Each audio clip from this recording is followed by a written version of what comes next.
Boa noite. Vamos entrando, pessoal.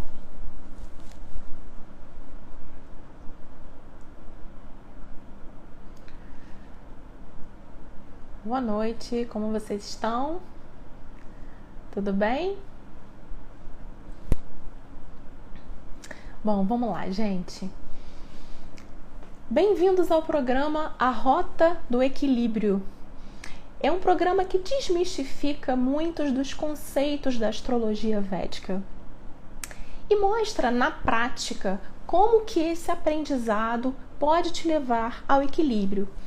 No episódio de hoje, nós vamos falar sobre a influência dos eclipses na nossa vida.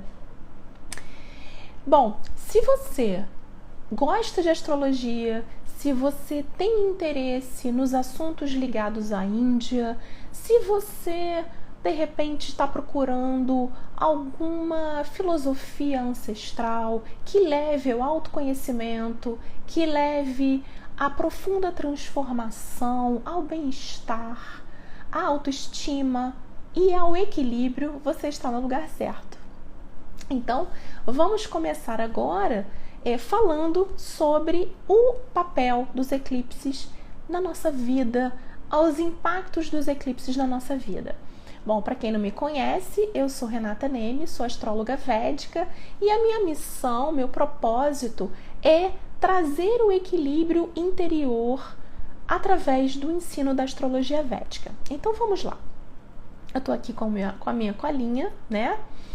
Bom, os eclipses na astrologia védica, eles não são fenômenos mágicos, místicos e bonitinhos, onde as pessoas saem correndo para observar.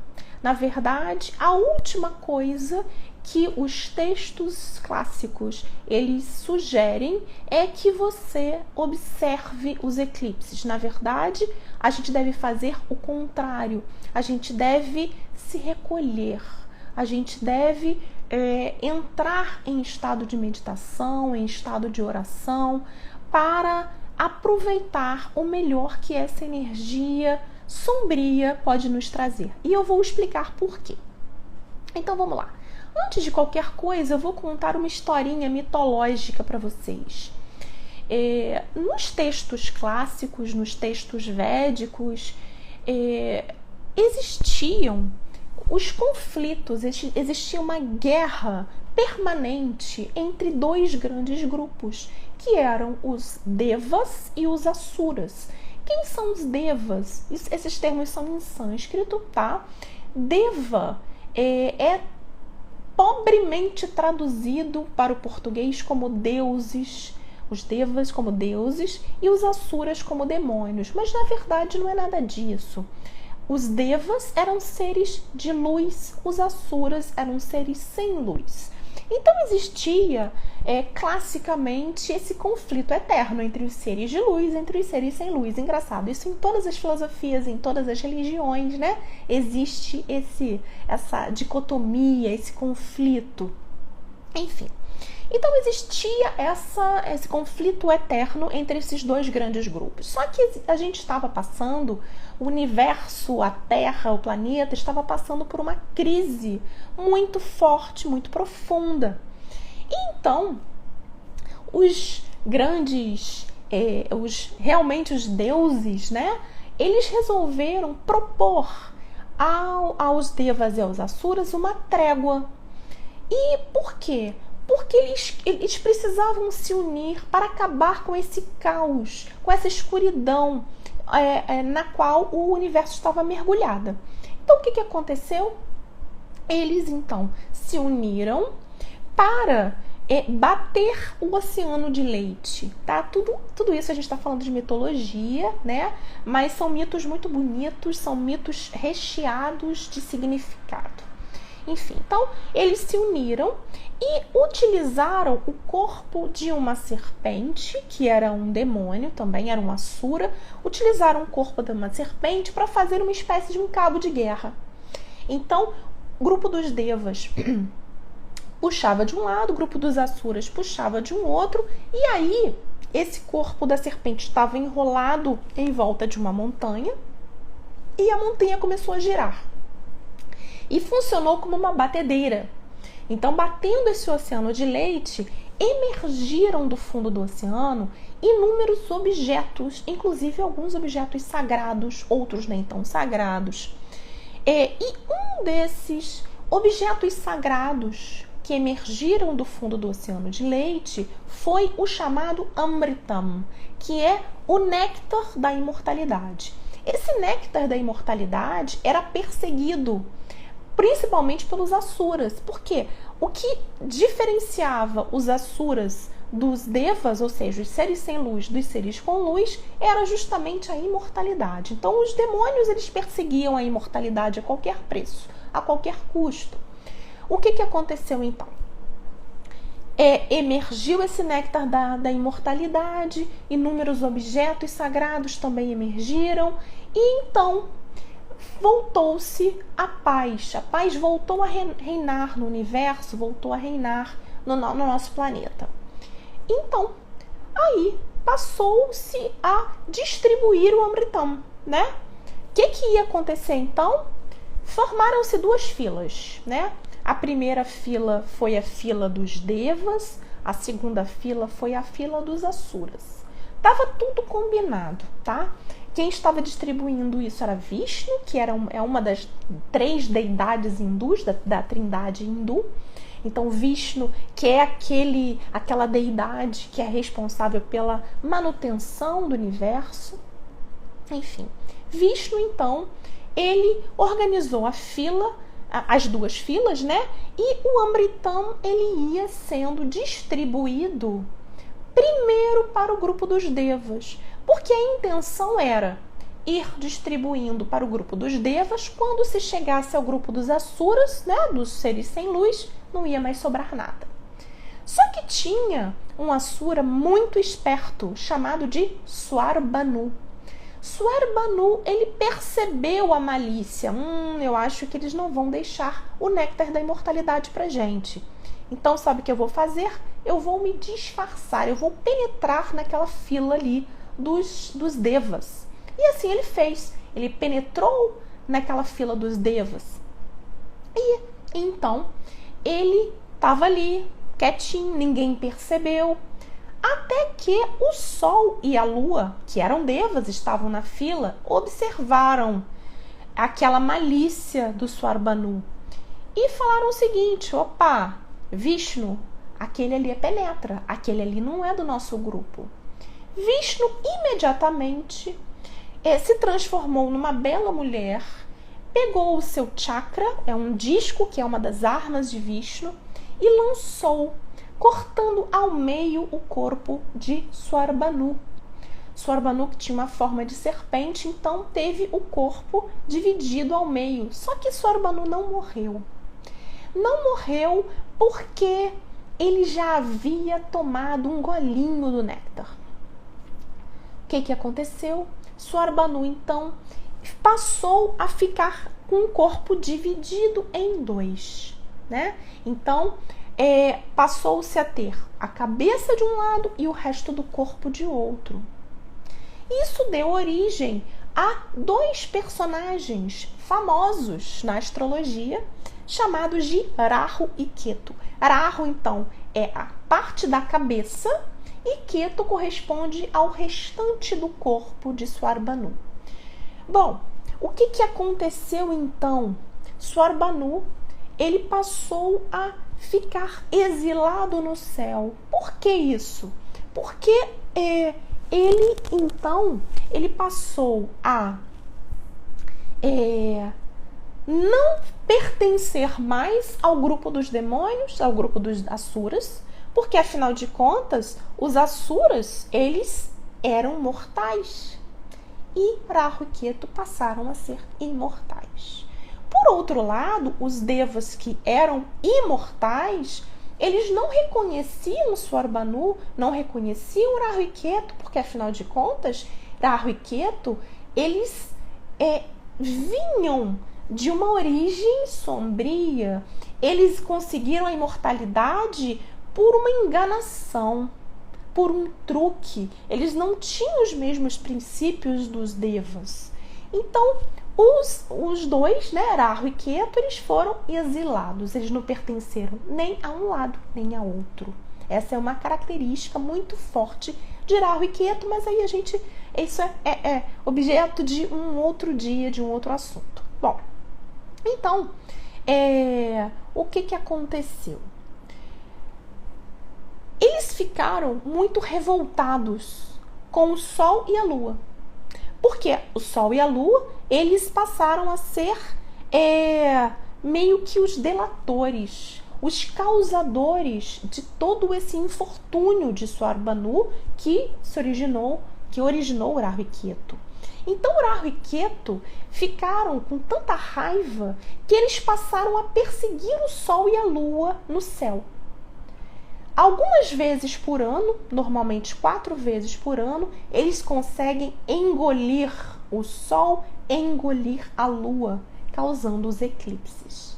Só que o Sol e a Lua têm a luz mais forte e eles conseguem sair dessa emboscada. Mas por um momento, o Sol e a Lua ficam ofuscados no céu.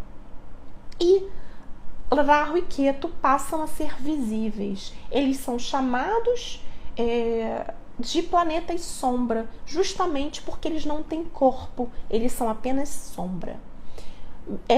Astronomicamente falando, cientificamente falando, Rahu e Ketu correspondem aos nodos lunares, que na verdade não são nada de planetas, são posições astronômicas calculadas, que têm relação com o cálculo da órbita da Terra, da órbita da Lua em relação ao Sol. Então, quando existe uma determinada interseção entre essas órbitas, que traz o sombreamento, né, que causa os eclipses, aí a gente tem essa posição, que é a posição dos nodos lunares, Rahu e Ketu. Rahu, então, corresponde à cabeça da serpente, é o nodo norte da Lua. Ketu corresponde à cauda da serpente, o nodo sul da Lua, tá? Bom, então, eu tinha falado para vocês que eu ia dizer o porquê que na tradição védica não se aconselha que a gente observe os eclipses. Por quê? Porque os eclipses, na verdade, eles correspondem a um momento de escuridão, é um momento de enganação, é um momento que corresponde à vingança, à perseguição, à falta de ética, né? Tudo isso. Mas mais do que isso ainda, o Sol e a Lua, eles são chamados de luminares, eles são fontes de luz no nosso mapa. O Sol corresponde à nossa essência mais profunda, ao nosso espírito, digamos assim, tá? E a Lua corresponde à nossa mente, também às nossas emoções, mas à nossa mente principalmente. Quando a gente não consegue enxergar a nossa essência, alcançar a nossa essência, a gente não atinge a nossa plenitude, a gente não atinge o nosso equilíbrio. Da mesma forma, quando a gente está com a mente inebriada, quando a gente está com a mente turva, a gente não enxerga a realidade de quem somos nós. A gente não enxerga a realidade dos fatos, a realidade da vida. A gente se engana, né? Seja para o bem ou seja para o mal, mas o engano, o auto-engano é sempre negativo. E então a gente perde a clareza. Quando a gente perde a clareza, a gente perde também o equilíbrio. Equilíbrio psicológico, equilíbrio emocional, equilíbrio até psiquiátrico, né? Então, os eclipses, eles são esses momentos em que as nossas fontes de luz, que deveriam estar bem claras, né, bem brilhantes, elas são ofuscadas. Isso representa a nossa sombra. Então a gente quer aplaudir a nossa sombra, a gente quer assistir a nossa sombra? Não. A gente deve aproveitar esse momento de sombra para se recolher, para entender lá no fundo, bem lá no fundo, o que nos faz sofrer. Quais são os nossos padrões? O que está acontecendo na nossa vida? Por que nós sofremos? Né? Todas essas sombras, todo aquele lado que todos nós temos e do qual nós não devemos fugir. Sabe por quê? Porque o lado sombrio, e quando eu falo sombrio, não estou falando de mal, eu estou falando aquele lado que a gente ignora, aquele lado que domina quando está no automático. Quando a gente está no automático, quando a gente está vivendo uma situação de sofrimento, uma situação de estresse, né? A gente não consegue pensar muito, a gente não consegue ter muita clareza. Então, aquele automático, ele domina, né? Aqueles padrões que a gente não conhece. Quanto mais a gente mergulhar dentro de si, melhor. Porque esses padrões, eles vão deixando de estar automáticos. E a gente começa a tomar consciência de tudo isso, a gente começa a ter lucidez sobre o nosso próprio comportamento, né?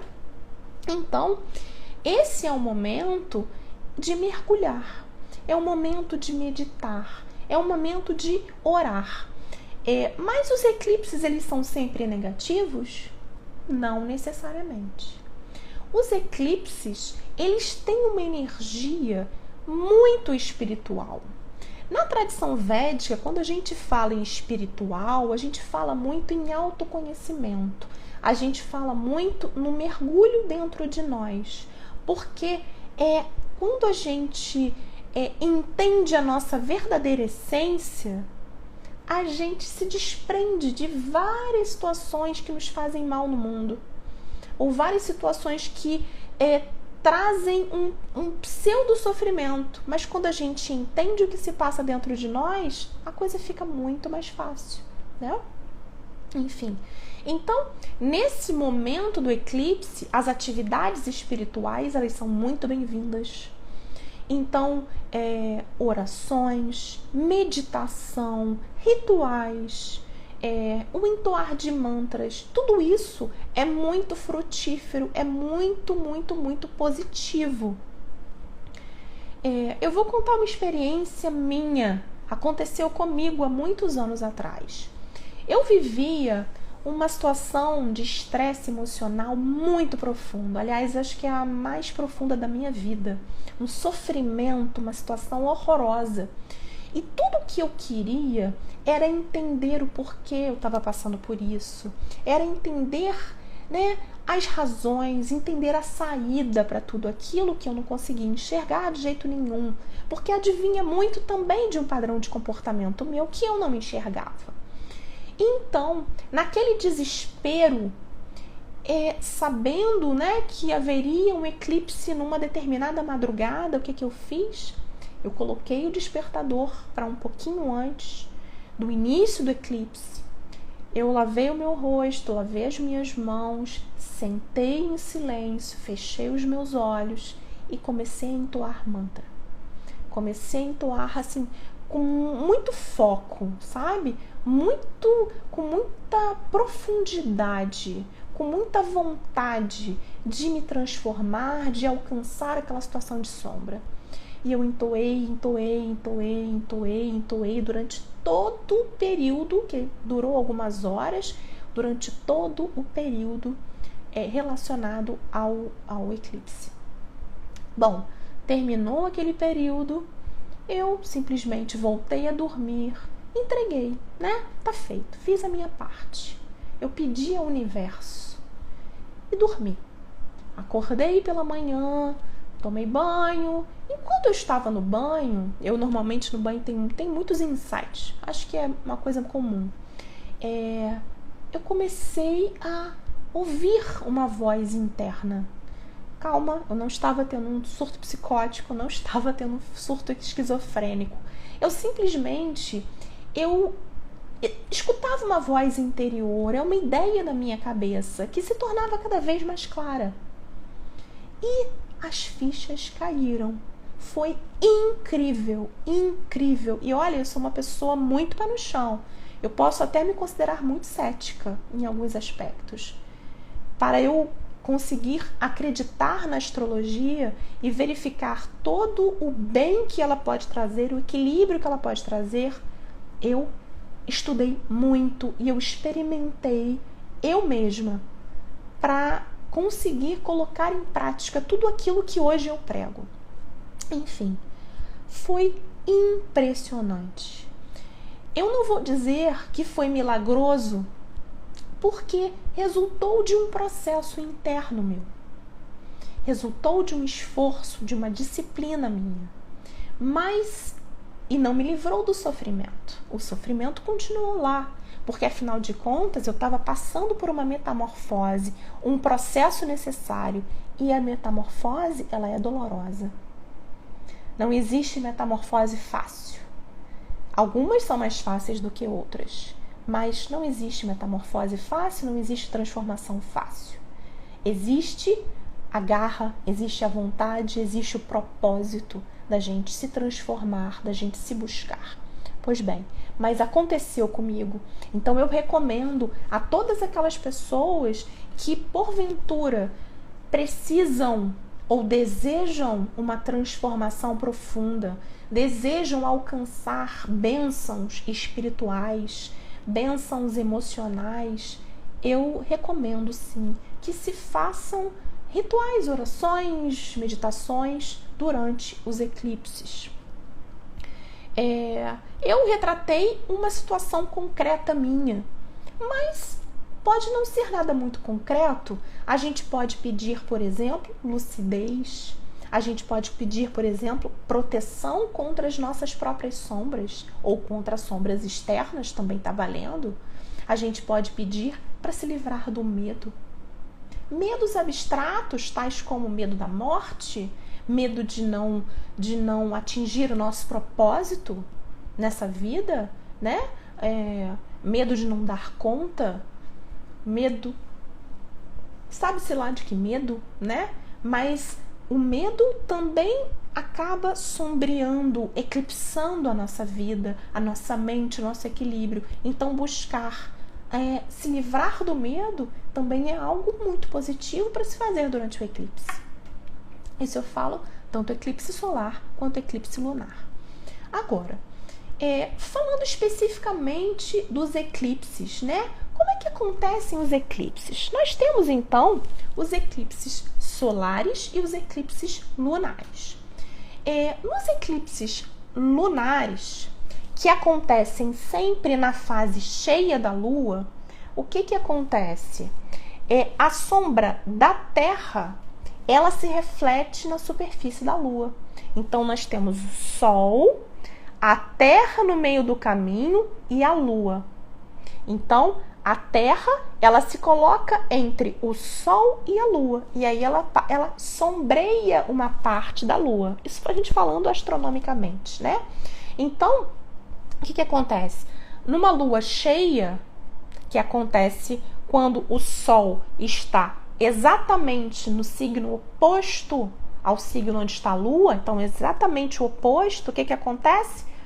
A luz do Sol, ela está inteira na Lua. A Terra se coloca entre esse eixo, fazendo essa sombra na Lua. Quando a gente olha para a Lua, a gente olha então aquela sombra. Essa sombra, ela pode tapar uma parte da superfície lunar, que é o eclipse parcial da Lua, ou pode tapar toda a superfície lunar. E aí tem só um risquinho em volta, que é o eclipse total da Lua. Por outro lado, os eclipses solares, eles acontecem quando durante a fase nova da Lua, ou seja, quando o Sol e a Lua estão no mesmo signo. Então, eles estão ali juntinhos, tá? Aí, estão os dois aqui, e aí, a Terra, do ponto de vista da Terra, o que a gente vê? A Lua passando em frente ao Sol. Então, a Lua, ela passa a fazer esse sombreamento na superfície solar. Sombreamento esse que pode pegar uma parte do Sol, então parece que está comendo uma partezinha do Sol, é o eclipse parcial do Sol, ou então pegando toda a superfície solar. E aí é o eclipse total do Sol. Os eclipses, eles trazem profundas transformações na nossa vida, tá? Em termos astrológicos. Então, onde acontece o eclipse é um marco de transformações na nossa vida. E por que eu contei essa história de Rahu e de Ketu?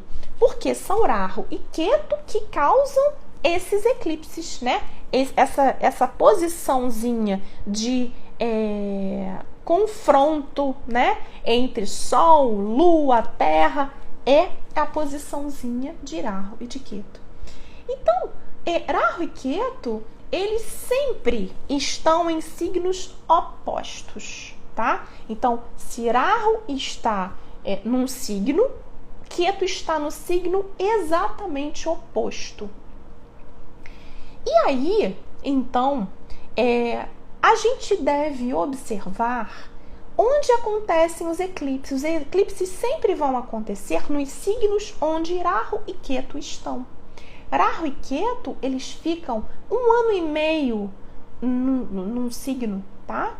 E naquele eixo, na verdade. São 2 signos, né? Cada um em um.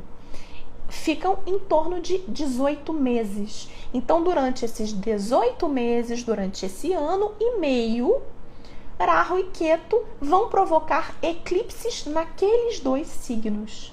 Então, se a gente tem ascendente, Sol, Lua ou outros planetas naquele signo, e especialmente naquele grau onde vai acontecer o eclipse, as transformações vão ser mais intensas e profundas. Os eclipses solares, eles causam transformações maiores, mais impactantes, e os efeitos dos eclipses solares, eles são mais duradouros. Já os eclipses lunares, eles mexem muito com a mente e com as emoções das pessoas. Então, o impacto, primeiro, ele é menos duradouro, ele é mais rápido e ele também não é tão impactante assim.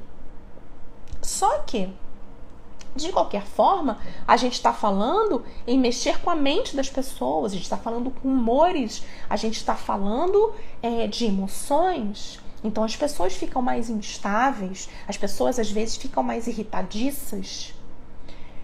O que a gente recomenda? Que nos períodos de eclipse, 2 dias antes, no dia principalmente, 2 dias depois, a gente evita fazer coisas importantes, dar passos importantes na nossa vida.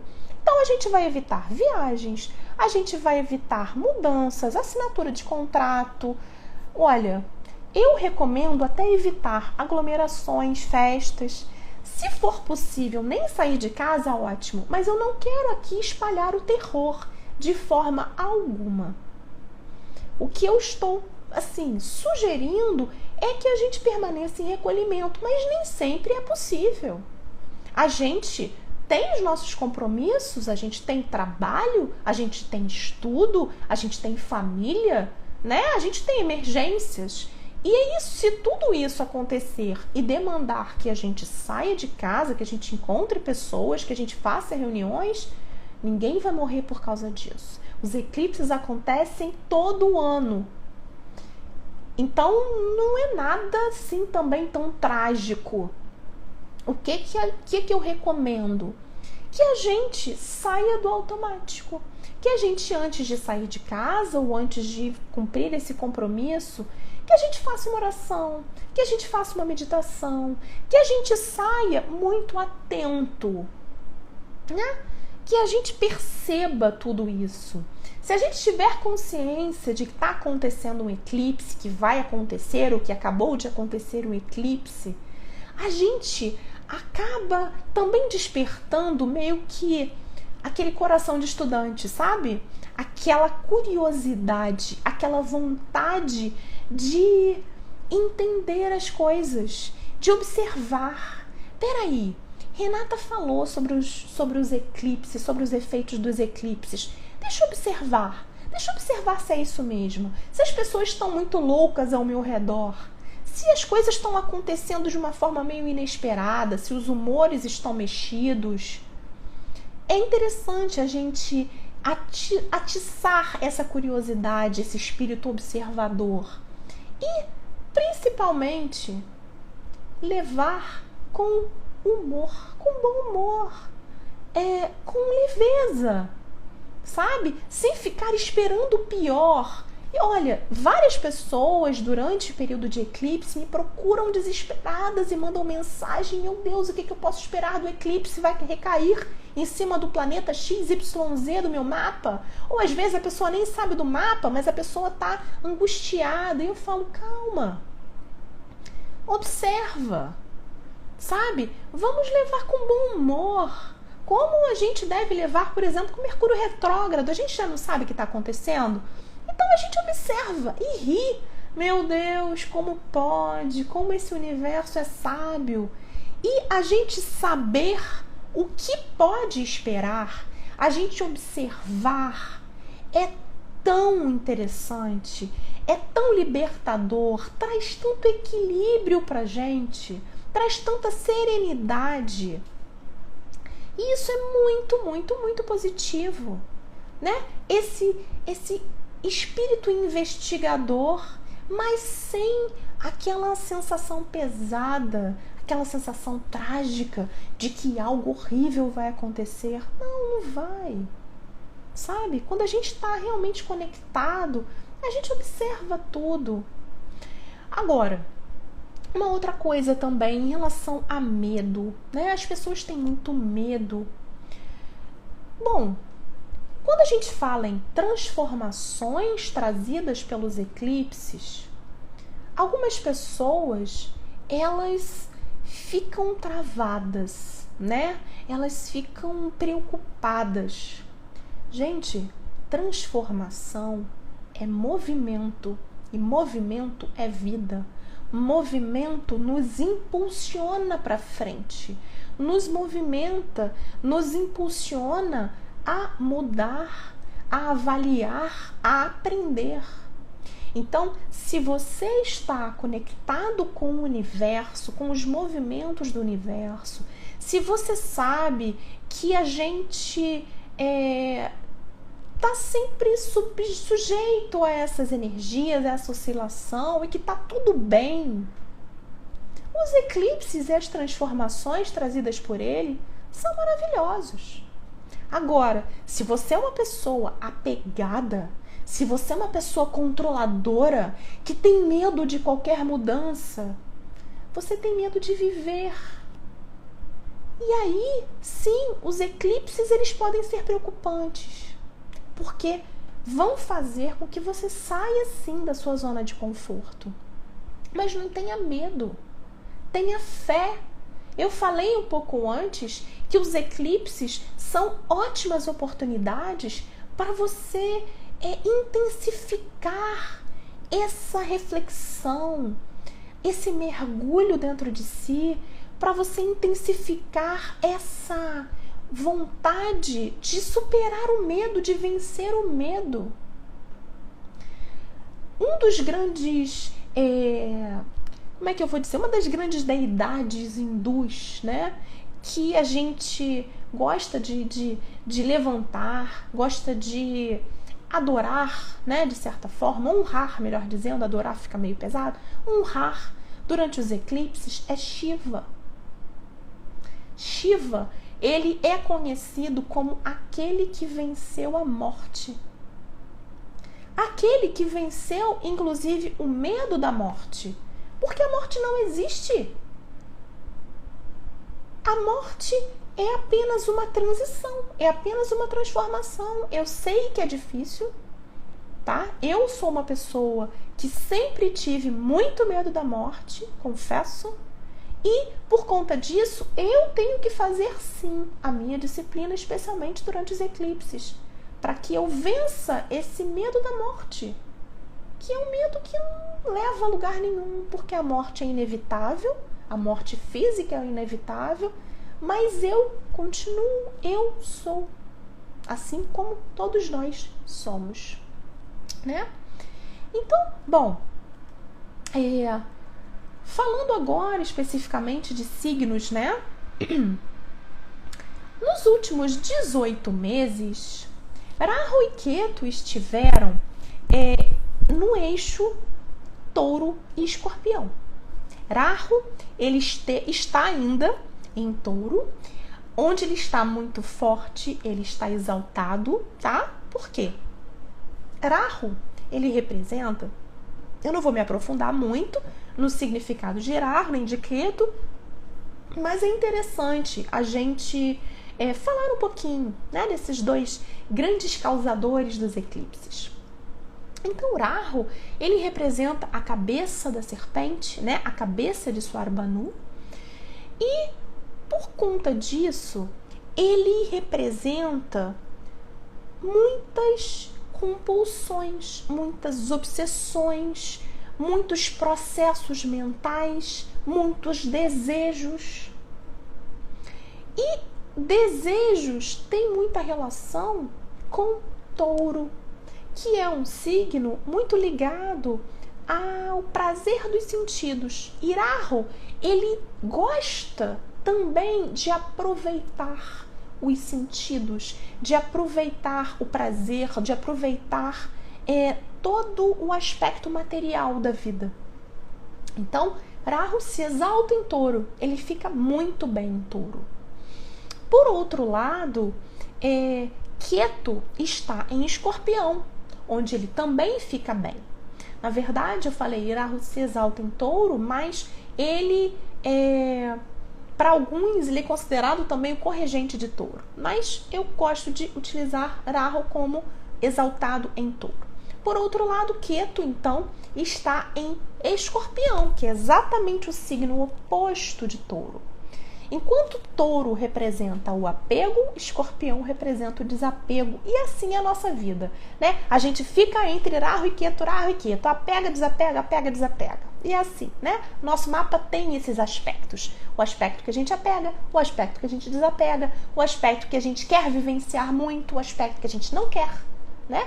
E assim é esse movimento Rahu e Ketu no nosso mapa. Então, Ketu, ele está em Escorpião, trazendo uma energia muito espiritual, muito mística, também ligada aos desapegos, também ligada àquilo que a gente precisa deixar ir na nossa vida. Os eclipses, então, eles aconteceram nesse eixo. Só que agora, em abril, Rahu e Ketu vão mudar de signo. Rahu e Ketu vão, e eles sempre andam para trás, tá? Enquanto o movimento dos planetas é sempre para frente, o movimento de Rahu e Ketu é sempre para trás. Rahu, ele vai para Áries, então ele estava em Touro, signo 2 do zodíaco, ele vai para Áries, signo 1 do zodíaco. E Ketu, que estava em Escorpião, o signo 8 do zodíaco, ele vai para Libra, o signo 7 do zodíaco. Bom, o que nós podemos esperar? Esse eixo, ele vai falar muito de relacionamentos. Libra, por exemplo, é um signo muito ligado a relacionamentos, mas também é ligado à justiça, também é ligado à beleza, à arte, à política, à diplomacia. Então, a gente pode esperar mudanças nesse aspecto ligado a Libra. Áries, por outro lado, traz um aspecto muito ligado às ciências, à medicina em geral, né? Então, a gente pode esperar mudanças nesses dois aspectos, isso de forma coletiva, de forma mundial, né? Os eclipses acontecendo ali, eles intensificam esse processo. Agora, dentro de cada um, do mapa de cada um individualmente, o que a gente tem que analisar? A gente tem que analisar onde estava Touro, onde estava Escorpião, até agora. Se a gente tem algum planeta em Touro, algum planeta em Escorpião, e em seguida, né, a partir de abril, se a gente tem, né, algum planeta em Áries, algum planeta em Libra, sabe? A gente vai observar, então, que tipo de mudança esses eclipses vão promover, que tipo de movimento que Rahu e Ketu indo para aqueles signos vai trazer. No nosso mapa, em que casas que eles vão se manifestar. E lembrando que cada casa do nosso mapa representa aspectos da nossa vida, áreas da nossa vida, que a gente, então, vai precisar focar, vai precisar mudar, vai precisar transformar. Onde Ketu está, por exemplo, a gente vai rever padrões, a gente vai desapegar. Onde Rahu está, a gente vai acabar meio que dando uma prioridade, sabe? Vai acabar querendo enfrentar aquela situação, vai acabar querendo resolver aquilo, tratar daquilo, estudar aquilo, sabe? Então, é mais ou menos esse movimento. Deixa eu ver se eu tenho mais alguma anotação aqui. Então, assim, saber tudo isso que eu falei, né? Posição de Rahu e Ketu, quais são os signos, quais são as casas, onde acontecem os eclipses, tudo isso é importante que a gente saiba. Por quê? Porque, primeiro, né, que a gente vai entender muito do que a gente pode esperar da nossa vida, na nossa vida nesses próximos meses, né? Quais são os padrões que a gente vai precisar rever? A gente vai, aos poucos, se preparando para um momento. Mas quando eu falo se preparando, volto a dizer, não é com medo, não. É sabendo, opa, essa energia está propícia para esse movimento, para essa reavaliação. Então, para que eu vou varrer para debaixo do tapete? Por que não enfrentar essa situação agora? Isso vai me trazer muito mais serenidade.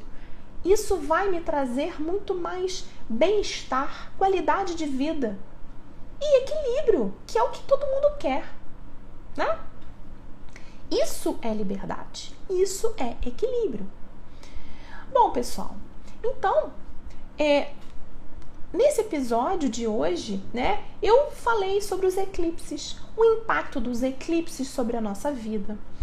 Falei um pouco de Rahu e Ketu, do mito de Rahu e Ketu, da origem, né, dos eclipses, de forma mitológica, de forma astrológica, como é que esses eclipses impactam nossa vida, como é que Rahu e Ketu podem impactar a nossa vida, quanto tempo que cada um fica nos signos, o que a gente pode esperar dos eclipses, como a gente deve se preparar, como a gente deve utilizar essa energia ao nosso favor, né?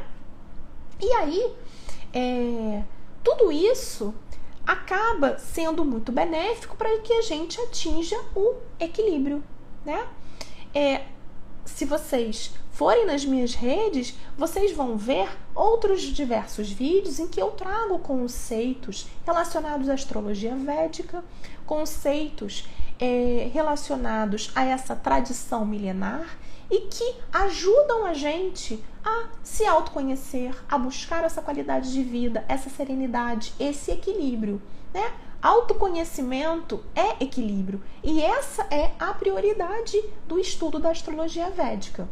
Então, se vocês me acompanharem, vocês ainda vão ver outros episódios desse programa, né, que é um programa introdutório sobre astrologia védica, para mostrar às pessoas que esse mito de que a astrologia védica é muito difícil, na verdade não existe. Ele na verdade, ele depende muito do método que a gente usa, né? Ele pode ser muito simples, muito intuitivo, se a gente quiser se aprofundar nele, né? Então, nos próximos episódios a gente ainda vai falar um pouco mais sobre os assuntos que nos intrigam. Por exemplo, no próximo episódio eu vou falar de planetas retrógrados, que é uma dúvida que muita gente tem, né? Então aguardem.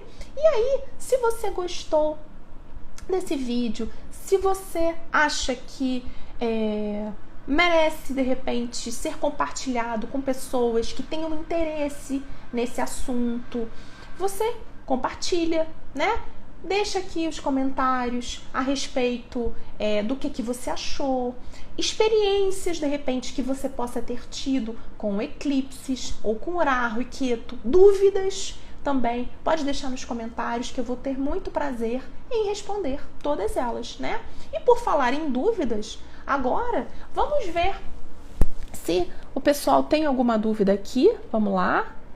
Eu falei bastante hoje, né? Então a Manu falou que tem Rahu em Libra e Ketu em Áries. E Manu, então você vai ter transformações profundas em breve, né? Vamos aguardar. Você, na verdade, você tem o movimento inverso. Então, o seu Ketu vai estar em cima do seu Rahu e o seu Rahu vai ficar em cima do seu Ketu. Pode esperar transformações, tá? E vão fazer mútuo aspecto em cima do seu Sol. Então, espere transformações bem legais, inclusive, tá? Você tá falando da casa 9 e a casa 3. Então, muita probabilidade de você vir a estudar mais, estudar, inclusive, assuntos mais filosóficos, mais espirituais. Vem estudar astrologia comigo, né? Acho que você vai passar por um período muito benéfico para esse tipo de movimento, né? Para esse movimento de estudos. O que mais, gente? Mais alguma dúvida que alguém tem? A Manu também falou, ainda falando do mito, né? Daquele mito do Amritam, né? Que os devas também não estavam sendo justos e equânimes. Na verdade, Manu, quando eles fizeram aquele acordo, né? Com os asuras, né? Vishnu, ele já sabia que os asuras, eles iriam tentar passar a perna nos devas. Porque é a natureza dos asuras. A natureza deles é essa, enganar, passar a perna, né? Dos seres sem luz, dos seres adármicos, né? No vídeo anterior eu falei de Dharma.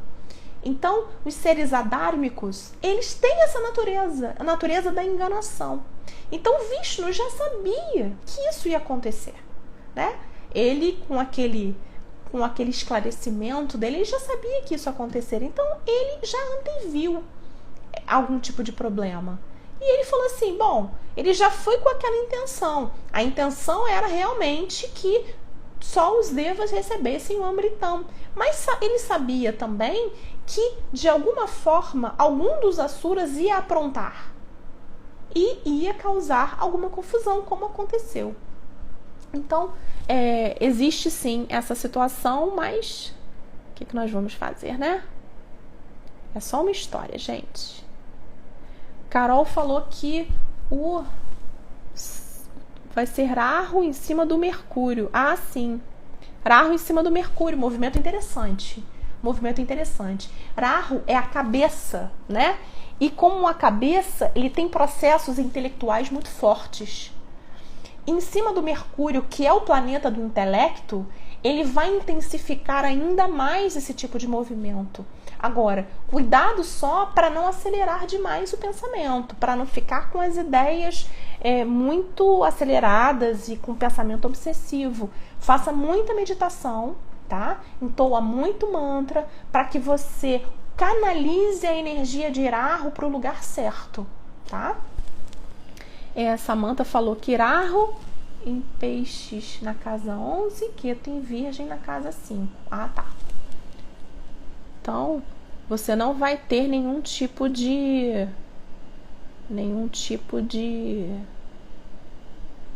impacto maior, né? Deixa eu ver aqui. Além disso, tem Rahu em Capricórnio, Nakshatra Shravana, Ketu em Câncer, que devo aprender com as relações. Vamos lá, Rahu em Capricórnio, na casa 1, Ketu em Câncer. Mas aí, a gente tem que ver onde é que, se Rahu e Ketu vão cair em cima de alguns planetas, entendeu? É isso aí, Carol, faz muita meditação, vai cair na casa 5. Muito bom, casa 5 é maravilhoso, né? Rahu em Sagitário na casa 5, Felipe. Bom, aí, gente, quando a gente vocês já estão falando em outras posições que não Rahu e Ketu no eixo Áries e Libra, né? Então a gente tem que ver direitinho se tem planetas ali, né? Se os planetas eles vão de certa forma ser impactados, e a gente tem que ver também em que casas que eles vão cair, tá? Agora eu não vou conseguir calcular, tá? A gente já tá terminando, né? Ketu em Gêmeos na 11. Mas eu respondo depois. Felipe, pode colocar aqui nos comentários, a Lê também, pode colocar aqui nos comentários que eu respondo para vocês, tá?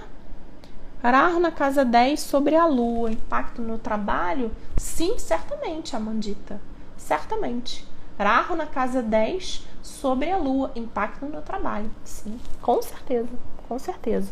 E mais, né, sobre a Lua, é possível que haja também uma sobrecarga de trabalho. Cuidado, tá? Para você não ficar estressada, para você não ter tipo um burnout, né? Ou seja, aquele estresse profundo decorrente do excesso de trabalho. Cuidado, tá? Porque Rahu em cima da Lua, ele pode trazer impactos emocionais, impactos psicológicos, ele pode trazer esse tipo de probleminha, tá? Às vezes crise de ansiedade. Então, assim, vai com calma, tá? Você pode acabar tendo muita ambição, muita vontade de trabalhar, muita vontade de ganhar dinheiro, de fazer as coisas, desempenhar funções.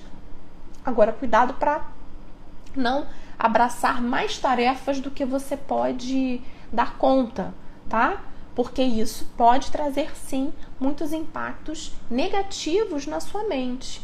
E isso pode impactar o seu equilíbrio, tá? Equilíbrio emocional, principalmente, e equilíbrio psicológico mesmo. Você precisa de descanso, você precisa olhar para si, cuidar da sua saúde, inclusive emocional, psicológica, tá, Mandita? Então, fica atenta, tá? Muita meditação, como eu falei para Carol. Muita meditação, muitos mantras, muita prática do yoga, se for o caso, atividade física também sempre, tá? Ainda que vocês não pratiquem yoga, não tem problema, mas uma atividade física, de qual natureza for, contato com a natureza também é muito benéfico, né? É muito interessante a gente se cuidar, né? Vamos lá, gente. Acho que foi isso, né? Respondi. Samantha quer, porque quer que eu fale sobre os nakshatras. Eu vou falar, Samantha. Pode deixar. Amandita, o meu tem a lua em Áries, sim. Depois eu falo. Amandita, que bom. Amandita, tem a prática diária de meditação para aliviar a ansiedade. Muito bem, é isso mesmo. É isso mesmo. Tá? E essa ansiedade ela pode vir a piorar, então com essa posição, tá? Então, ó, tenha muita tranquilidade, tá bom? Adriana, site para fazer mapa natal védico? Adriana, eu não recomendo nenhum site desses para fazer seu mapa gratuito, eu não recomendo. Agora, existe um software gratuito que você pode baixar e pode né, desenhar o seu próprio mapa, que é o Jagannatha Hora, tá? Se você souber ler, já é um site maravilhoso. Agora, gente, não indico de forma alguma que vocês entrem em sites gratuitos para fazer mapa, aqueles mapinhas já pré-impressos, né, com aquelas interpretações feitas e prontas. Não recomendo, nem na astrologia védica, nem na astrologia tropical. Procure estudar.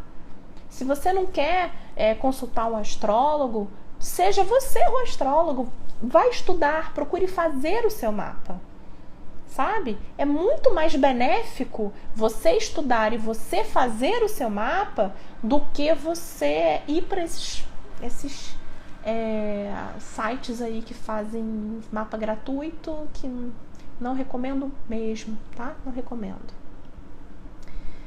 Gente, é isso. Mais uma vez, foi um prazer enorme estar aqui com vocês, compartilhando aí um pouquinho dessa tradição maravilhosa, que é a tradição védica, a astrologia védica, para que a gente consiga colocar esses ensinamentos em prática e trazer equilíbrio interior para a nossa vida. Tá bom, gente? Então, boa noite para vocês, tudo de bom e até o próximo episódio, quando a gente vai falar sobre os planetas retrógrados. Tá bom? Boa noite!